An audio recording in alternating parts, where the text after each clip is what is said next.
हामीले 2078 सालमा सोधिएको केमिस्ट्रीको फाइनल क्वेशन पेपरको बारेमा अध्ययन गर्छौं।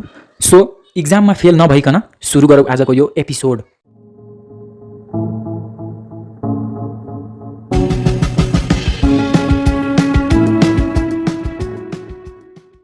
दुई 2078 सालको क्वेशन पेपर एकदम इजी थियो। तपाईहरु हेर्न सक्नुहुन्छ, स्क्रिनमा देखिरहेको होला। ग्रुप ए, ग्रुप बी अनि ग्रुप सी गरेर तीनवटा ग्रुपमा डिभाइड गरिएको छ। ग्रुप ए मा भेरी सर्ट क्वेशन्सहरु हुन्छ, ग्रुप बी मा सर्ट क्वेशन्सहरु हुन्छ अनि ग्रुप सी मा लङ क्वेशन्सहरु हुन्छ। ग्रुप सी बाट स्टार्ट गरौँ हामी अध्ययन गर्न। ग्रुप सी को पहिलो क्वेशन रहेको छ, state and explain Faraday's law of electrolysis. यो क्वेशन 10 मार्कको भएको कारणले गर्दाखेरि हामीले यो क्वेशनमा Faraday's first law of electrolysis अनि Faraday's second law of electrolysis दुईटै लेख्नु पर्छ। The quantitative relationship between the amount of charge passed and the amount of ion discharged were investigated by Michael Faraday at 1834 and he put two laws in his honor. That laws are known as Faraday's law of electrolysis. मतलब Michael फ्याराडेले सन् 1834 मा कतिको electricity पठाउँदाखेरि कतिको ion discharge हुन्छ त्यसको बारेमा अध्ययन गर्नुभयो अनि उहाँले हामीलाई दुईटा ल दिनुभयो। त्यही दुईटा ललाई हामीले Faraday's first law of electrolysis अनि अर्कोलाई Faraday's second law of electrolysis भन्ने गर्छौं। यति लेखिसके पछाडी हामीले Faraday's first law of electrolysis लेख्नुपर्छ। फ्याराडेज फर्स्ट ल अफ इलेक्ट्रोलाइसिसले के भन्छ भन्दाखेरि the mass of a substance deposited or the mass of a gas liberated at a any particular electrode is directly proportional to the amount of electricity passing through the electrolyte अथवा electrolytic solution. मानौ हामीसँग एउटा electrolytic sale छ, त्यो sale भित्र दुईटा electrode हुन्छ। एउटा इलेक्ट्रोड पोजिटिभ चार्ज भएको इलेक्ट्रिसिटीसँग अनि अर्को इलेक्ट्रोड नेगेटिभ चार्ज भएको इलेक्ट्रिसिटीसँग जोडिएको हुन्छ। पोजिटिभ चार्ज भएको इलेक्ट्रिसिटीसँग जोडिएको इलेक्ट्रोडलाई एनोड भन्छ अनि नेगेटिभ चार्ज भएको इलेक्ट्रिसिटीसँग जोडिएको इलेक्ट्रोडलाई क्याथोड भन्छ। मानौ त्यो इलेक्ट्रोलाइटिक सेल भित्र एउटा इलेक्ट्रोलाइटिक सोलुसन NaCl दिएको छ। सेल भित्र इलेक्ट्रिक चार्ज पठाउँदाखेरि त्यहाँ भएको इलेक्ट्रोलाइट्स दुईटा पार्टमा टुक्रिन्छ, एउटा पोजिटिभ चार्ज पार्टिकल्समा अर्को negative charge पार्टिकल्समा। Positive charge पार्टिकल्सलाई cation अनि नेगेटिभ चार्ज पार्टिकल्सलाई एनायन भनिन्छ। एनायन गएर एनोडमा डिपोजिट हुन्छ अनि क्याटायन गएर क्याथोडमा डिपोजिट हुन्छ। मानौ mass of a substance deposited or liberated m हो अनि amount of electricity passing through the electrolyte q हो भने m is directly proportional to q। यही हो हाम्रो Faraday's first law of electrolysis. Proportionally हटाउनको लागि हामीले कन्स्ट्यान्ट राख्छौं। मानौ यहाँ हामीले z कन्स्ट्यान्ट राख्यौं भने m इक्वल टु zq हुन्छ। अब q लाई पनि डेराइभ गर्दाखेरि m इक्वल टु ZIT। यही हो हाम्रो Faraday's first law of electrolysis. I भनेको करेन्ट इन एम्पियर अनि T भनेको टाइम इन सेकेन्ड अनि Z भनेको ECE हो, electrochemical equivalent. Faraday's first law of electrolysis लेखिसकेपछि Faraday's second law of electrolysis लेख्नुपर्छ। फ्याराडेज सेकेन्ड ल अफ इलेक्ट्रोलाइसिसले भन्छ when the same amount of electric charge passing through the different electrolytes then the amount of a substance deposited or liberated at a any electrode is directly proportional to their equivalent weight. मानौ हामीसँग दुईटा electrolytic sale छ, एउटा sale भित्र CuSO4 मतलब copper sulphate छ अनि अर्को सेल भित्र सिल्भर नाइट्रेट मतलब AgNO3 छ। सेम करेन्ट पठाउनको लागि इलेक्ट्रोलाइट्सलाई सिरिजमा जोडिएको छ। Amount of a substance deposited m हो अनि इक्विभ्यालेन्ट वेट E हो। m is directly proportional to E। यही हो Faraday's second law of electrolysis. अब डिफरेन्ट इलेक्ट्रोलाइट्सको लागि डिफरेन्ट इक्वेसन बन्न जान्छ। कपर सल्फेटको लागि mass of a copper sulphate deposited is directly proportional to equivalent weight of copper sulphate. Proportionally हटाउनको लागि कन्स्ट्यान्ट राख्नुपर्छ। मानौ हामीले यहाँ के कन्स्ट्यान्ट राख्यौं भने mass of copper equal to K into equivalent weight of copper. Mass of copper divide by equivalent weight of copper equal to constant equation 1 बन्न जान्छ। अब सिल्भर नाइट्रेटको लागि mass of silver nitrate deposited is directly proportional to equivalent weight of silver nitrate. Proportionally हटाउनको लागि constant राख्छौं। Mass of silver equal to K into equivalent weight of silver. Mass of silver divide by equivalent weight of silver equal to constant. यो equation 2 बन्न जान्छ। Equation first र सेकेन्डलाई divide गर्दाखेरि हामी पाउँछौं mass of copper divide by mass of silver equal to equivalent weight of copper divide by equivalent weight of silver. यति लेखिसके पछाडी ग्रुप सी को पहिलो question Faraday's law of electrolysis सकिन्छ। ग्रुप सी को दोस्रो क्वेशन रहेको छ how can you prepare nitrobenzene in lab, explain its properties. यो क्वेशनमा नाइट्रोबेन्जिन कसरी ल्याबमा बनाइन्छ त्यो लेख्नुपर्छ अनि नाइट्रोबेन्जिनको प्रोपर्टिज लेख्नुपर्छ। Nitrobenzene is prepared in the lab by refluxing benzene with a mixture of concentration H2SO4 and concentration HNO3 at 60 degree Celsius for 1.5 hour. Concentration H2SO4 भनेको सल्फ्युरिक एसिड हो अनि कङ्क्रेसन HNO3 भनेको नाइट्रिक एसिड हो। नाइट्रोबेन्जिन ल्याबमा बनाउनको लागि कङ्क्रेसन sulphuric acid र कङ्क्रेसन nitric एसिडको मिक्सचरलाई बेन्जिनसँग 1 देखि लिएर 1.5 घण्टासम्म 60 डिग्री सेल्सियसको तापक्रमले हिट गर्नुपर्छ। यसको रिएक्सन बन्न जान्छ बेन्जिन प्लस कङ्क्रेसन H2SO4 र कङ्क्रेसन HNO3 तल 60 डिग्री सेल्सियस हिट, बेन्जिनको माथि NO2 प्लस H2O। यो भयो प्रिन्सिपल लेखिसकेपछि प्रोसिजर लेख्नुपर्छ। About 60 ml of concretion HNO3 and 60 ml of concretion H2SO4 are mixed in the RV flask. Then 60 ml of benzene is added to it gradually by constant shaking and cooling after each addition. Temperature is kept below 60 degrees Celsius. When the whole nitrating mixture is mixed with benzene, then the mixture is heated in a water bath by refluxing below 60 degrees Celsius for 1 hour till the yellow oily layer of nitrobenzene appears. Procedure भनेको बनाउने विधि हो। नाइट्रोबेन्जिन बनाउने विधि के छ भन्दाखेरि सबभन्दा पहिलो हामीले 60 ml कङ्क्रेसन HNO3 र 60 ml कङ्क्रेसन H2SO4 एउटा आरबी फ्लास्कमा लिएर मिश्रण गर्ने। त्यो मिश्रणलाई नाइट्रेटिङ मिक्सचर भनिन्छ। त्यसपछि 60 ml बेन्जिन लिने अनि नाइट्रेटिङ मिक्सचरमा बिस्तारै चिसो पार्दै र हलाउँदै मिलाउने। टेम्परेचर 60 डिग्री सेल्सियसमा नै राख्नुपर्छ। जब सबै नाइट्रेटिङ मिक्सचर बेन्जिनमा एड गरिसकेपछि तब त्यो मिश्रणलाई वाटर बाथमा हिट गर्ने। 60 डिग्री सेल्सियसको तापक्रमले 1 घण्टासम्म। 60 डिग्री सेल्सियस भन्दा बढी टेम्परेचर हुन भएन, नत्र अर्को कम्पाउन्ड बन्न जान्छ। त्यसपछि अप्पर लेयरमा येलो ओइली लेयर फर्म हुन्छ जुन इम्प्योर नाइट्रोबेन्जिन बन्न जान्छ। यति लेखिसकेपछि फिगर बनाउनु पर्छ। स्क्रिनमा देखिरहेको होला फिगर ल्याब प्रिपरेसन अफ नाइट्रोबेन्जिन भनेर तल लेखेको छ। अब इम्प्योर नाइट्रोबेन्जिनलाई सेपरेट गर्नुपर्छ सेपरेटिङ फनेलको माध्यमबाट अनि प्युरिफिकेसन गर्नुपर्छ। प्युरिफिकेसन भनेको शुद्धता हो। प्युरिफिकेसनमा के लेख्नुपर्छ भन्दाखेरि the upper layer of impure nitrobenzene is separated by using separating funnel. First of all it is washed with Na2CO3 to remove acidic impurities. Then it is washed with water for several times. Now it is dried over anhydrous CaCl2. Finally, nitrobenzene is purified by distillation at 208 degrees Celsius to 212 degrees Celsius with the help of air condenser. Na2CO3 भनेको sodium carbonate हो अनि CaCl2 भनेको calcium chloride हो। Upper लेयरमा बनेको impure नाइट्रोबेन्जिनलाई separating फनेलको माध्यमले separate गर्ने। सबभन्दा सुरुमा नाइट्रोबेन्जिनलाई सोडियम कार्बोनेट Na2CO3 ले वाश गर्नुपर्छ किनभने एसिडिक इम्प्युरिटिज हटाउनको लागि। त्यसपछि पानीले धेरै पटक वाश गर्नुपर्छ अनि सुक्खा क्याल्सियम क्लोराइड राखेर ड्राई गर्नुपर्छ। फाइनली लास्टमा एयर कन्डेन्सरको मद्दतले 208 डिग्री सेल्सियस देखि 212 डिग्री सेल्सियसमा डिस्टिल गरेर प्युरिफाई गरिन्छ अनि यसरी प्योर नाइट्रोबेन्जिन बनाइन्छ। यति लेखिसकेपछि प्युरिफिकेसन अफ नाइट्रोबेन्जिनको एउटा सफा चित्र पनि बनाउनु पर्छ। स्क्रिनमा देखेको जस्तै एउटा सफा चिटिक्क चित्र बनाउनु पर्छ। चित्र बनाइसकेपछि लाइभ प्रिपरेसन अफ नाइट्रोबेन्जिन सकिन्छ। अब प्रोपर्टिज अफ नाइट्रोबेन्जिन लेख्नुपर्छ। नाइट्रोबेन्जिनको दुईवटा प्रोपर्टिज हुन्छ, एउटा फिजिकल प्रोपर्टिज अर्को केमिकल प्रोपर्टिज। हामीले दुईटै प्रोपर्टिज लेख्नुपर्छ। फिजिकल प्रोपर्टिजमा के लेख्नुपर्छ भन्दाखेरि nitrobenzene is a light yellow fluid. Its boiling point 211 degree Celsius.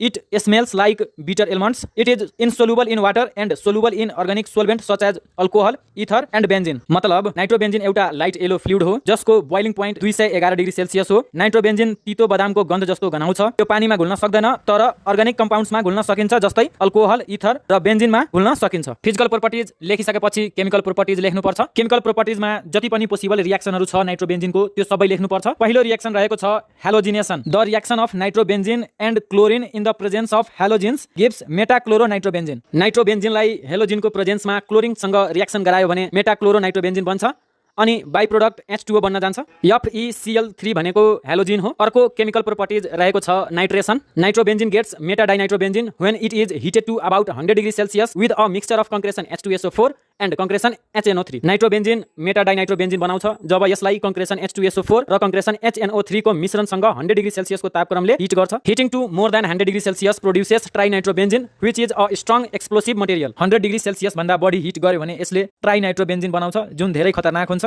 अर्को केमिकल प्रोपर्टिज रहेको छ sulphonation. When nitrobenzene is heated to about 100 degree Celsius with gentle H2SO4 then it forms metanitrobenzene sulphonic acid. जब नाइट्रोबेन्जिनलाई साधारण sulphuric एसिडसँग 100 डिग्री सेल्सियसमा heat गर्यो भने तब मेटानाइट्रोबेन्जिन सल्फ्युनिक एसिड बनाउँछ। अर्को केमिकल प्रोपर्टिज रहेको छ रिएक्सन विथ नाइट्रो ग्रुप। यो भनेको रिडक्सन इन डिफरेन्ट मिडियम हो। मतलब नाइट्रोबेन्जिनलाई डिफरेन्ट मिडियममा रिड्युस्ड गर्यो भने डिफरेन्ट प्रोडक्ट बनाउँछ। पहिलो रहेको छ reduction in acidic medium. Nitrobenzene on reduction with metals like zinc, iron, tin in the presence of HCl gives aniline. नाइट्रोबेन्जिनलाई HCl को प्रेजेन्समा टिन, आइरन वा जिंकसँग रिड्युस गर्यो भने अथवा ट्रिट गर्यो भने अथवा रियाक्ट गर्यो भने एनाइलिन बनाउँछ। अब यहाँ 6 वटा हाइड्रोजन किन छ त्यो जान्नको लागि च्यानल सब्स्क्राइब गर्नु। हामी कुनै अर्को एपिसोडमा यसको बारेमा अध्ययन गरौँला। अर्को रिएक्सन रहेको छ reduction in neutral medium. Phenyl hydroxyl amine is obtained when nitrobenzene is reduced by zinc and aqueous NH4Cl solution. Same product is obtained by the reaction of AlHG pair or zinc copper pair and water. NH4Cl भनेको ammonium chloride हो अनि AlHG भनेको aluminium mercury हो। नाइट्रोबेन्जिनलाई zinc र सुखा ammonium chloride मतलब aqueous NH4Cl solution सँग reduce गरायो भने फेनाइल हाइड्रोजाइल अमाइन बनाउँछ। जिंक कपर पेयर वा अल्युमिनियम मर्करी पेयर सँग पनि H2O लाई रिएक्सन गरायो भने फेनाइल हाइड्रोजाइल अमाइन बनाउँछ। अर्को रिएक्सन रहेको छ reduction in alkaline medium. Nitrobenzene on reduction in alkaline medium gives different products depending on nature of reducing agents used. Nitrobenzene लाई अल्कालाइन मिडियममा रिड्युस गर्यो भने डिफरेंट प्रोडक्ट्स बनाउँछ while using different reducing agents. यसमा दुईवटा नाइट्रोबेन्जिन involve हुन्छ। हाइड्राइजोबेन्जिन is obtained by the reduction of nitrobenzene by zinc and aqueous NaOH. नाइट्रोबेन्जिनलाई alkaline मिडियममा zinc र एक्वस NaOH सँग रिड्युस गरायो भने हाइड्राइजोबेन्जिन बनाउँछ। यसको रिएक्सनको बारेमा हामी कुनै अर्को एपिसोडमा डिटेलमा कुरा गर्छौं। NaOH भनेको सोडियम हाइड्रोक्साइड हो। Azobenzene is obtained by the reaction of nitrobenzene by zinc and NaOH in C2H5OH. नाइट्रोबेन्जिनलाई अल्कालिन मिडियममा जिंक र NaOH इन अल्कोहलसँग रिड्युस गरायो भने एजोबेन्जिन बनाउँछ। C2H5OH भनेको इथाइल अल्कोहल हो। Azoxybenzene is obtained by the reduction of nitrobenzene by NaOH and Na2ASO3 or sodium arsenite. नाइट्रोबेन्जिनलाई अल्कालिन मिडियममा NaOH र Na2ASO3 सँग रिडक्सन गरायो भने एजोअक्सिबेन्जिन बनाउँछ। यो सबै रिएक्सनको बारेमा हामी कुनै अर्को एपिसोडमा डिटेलमा अध्ययन गरौँला। यति लेखिसकेपछि ग्रुप सी को दोस्रो क्वेशन सकिन्छ। ग्रुप सी को अर्को अनि लास्ट क्वेशन रहेको छ write short notes on any two. यो क्वेशनमा 3 वटा अप्सन्स दिएको छ जसमध्ये हामीले कुनै 2 वटाको मात्र एन्सर दिनुपर्ने हुन्छ। तर हामी यहाँ तीनटैको बारेमा अध्ययन गर्छौं। यसमा एउटा क्वेशनको बाबत हामी 5 मार्क्स पाउँछौं। पहिलो क्वेशन रहेको छ ozone layer depletion. Ozone layer डिप्लेसनमा के लेख्नु पर्छ भन्दाखेरि ozone layer is protective covering layer of atmosphere around the earth which prevents the entry of ultraviolet rays into the earth surface from sun. Hence, it reduces solar radiation and protects living organisms here on Earth. When chlorine and bromine atoms come into contact with ozone in the atmosphere, they destroy 1 lakh ozone molecules. Stratospheric ozone depletion leads to an increase in UV radiation that reach to the Earth's surface, where it can disrupt biological process and damage a number of materials. Ozone layer Earth को atmosphere में रहेको protective covering layer हो जसले सूर्यबाट आएको अल्ट्राभायोलेट रेजलाई पृथ्वीको सर्फेसमा आउनबाट बचाउँछ। So ozone लेयरले पृथ्वीमा भएको लिभिङ अर्गानिजम्सलाई सोलर रेडिएसनबाट बचाउँछ। जब क्लोरिन र ब्रोमिन एटम्स ओजोन लेयरको कन्ट्याक्टमा आउँछ तब तिनीहरूले 1 लाख ओजोन मोलिक्युल्सलाई डिस्ट्रोय गरिदिन्छ अनि ओजोन लेयर पातलो भइहाल्छ जसले गर्दा सूर्यबाट आएको अल्ट्राभायोलेट रेज पृथ्वीको सतहमा पुग्छ अनि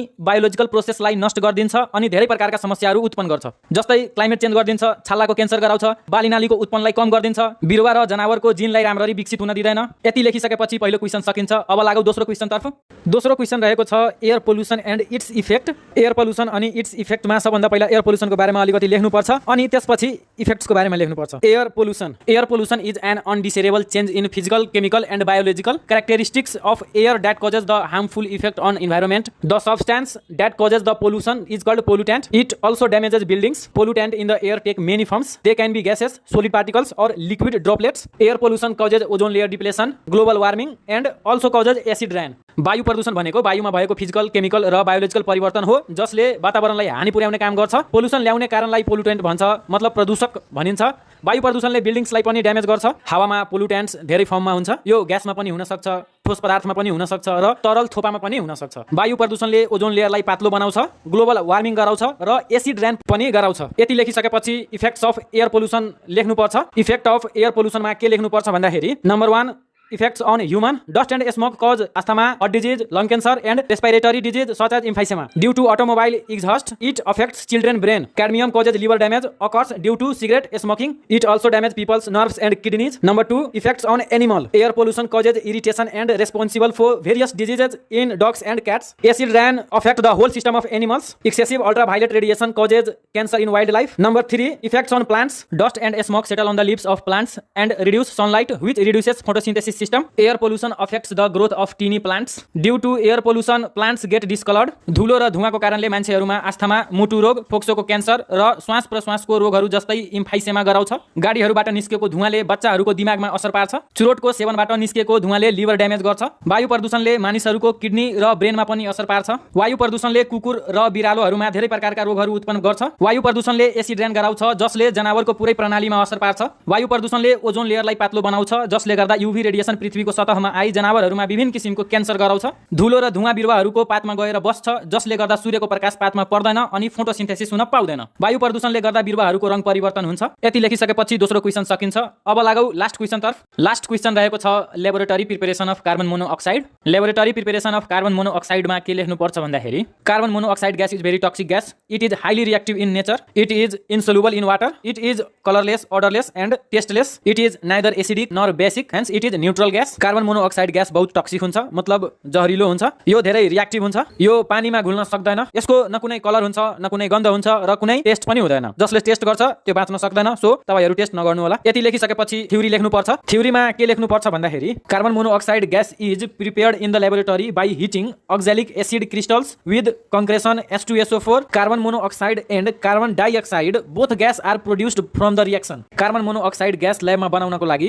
ऑक्सैलिक एसिडलाई कन्सन्ट्रेटेड सल्फ्युरिक एसिडसँग हिट गर्नुपर्छ। यो प्रक्रियाले कार्बन मोनोअक्साइड र कार्बन डाइअक्साइड दुईटै बनाइन्छ। यसको रिएक्सन बन्न जान्छ oxalic acid plus concentrated H2SO4 CO plus CO2 plus H2O.H2SO4। Oxalic acid भनेको C2H2O4, कंक्रेशन H2SO4 भनेको सल्फ्युरिक एसिड, CO भनेको कार्बन मोनोअक्साइड, CO2 भनेको कार्बन डाइअक्साइड। थ्योरी लेखिसकेपछि प्रोसिजर लेख्नुपर्छ। प्रोसिजरमा के लेख्नुपर्छ भन्दाखेरि a round bottomed flask is taken which consists oxalic acid and from thistle funnel concentrated H2SO4 is supplied and heated. The reagents react forming carbon monoxide and carbon dioxide. The mixture is passed through the delivery tube to the Woulfe's बोतल which consist NaOH। The sodium hydroxide एब्जर्ब्स carbon dioxide forming sodium bicarbonate. एउटा round bottom भएको flask लिनुपर्छ जसमा oxalic एसिडको crystal form राख्नुपर्छ र thistle फनेलको माध्यमबाट concentrated H2SO4 राखेर hit गर्नुपर्छ। हिट गर्दा रिएजेन्ट्सले कार्बन मोनोअक्साइड र कार्बन डाइअक्साइड दुईटै बनाउँछ। बनेको मिश्रण डिलिभरी ट्यूब हुँदै वुल्फ्स बोतलमा जान्छ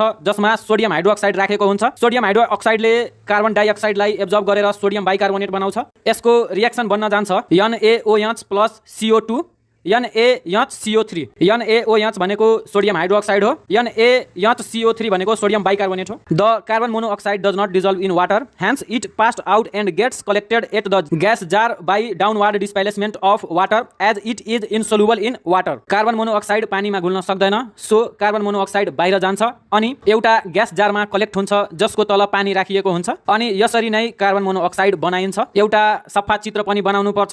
स्क्रिनमा देखेको जस्तै एउटा सफा चिटिक्क चित्र बनाउनु होला। यति लेखिसकेपछि ग्रुप सी को सबै क्वेशन सकिन्छ। यो भिडियो लामो बन्न गएकोमा म यो भिडियो यही र्याप अप गर्छु। तपाईहरुलाई यो भिडियो कस्तो लाग्यो कमेन्ट गर्नु होला। यदि तपाईहरु यो च्यानलमा नयाँ हुनुहुन्छ भने त्यो रेड कलरको सब्स्क्राइब बटन टच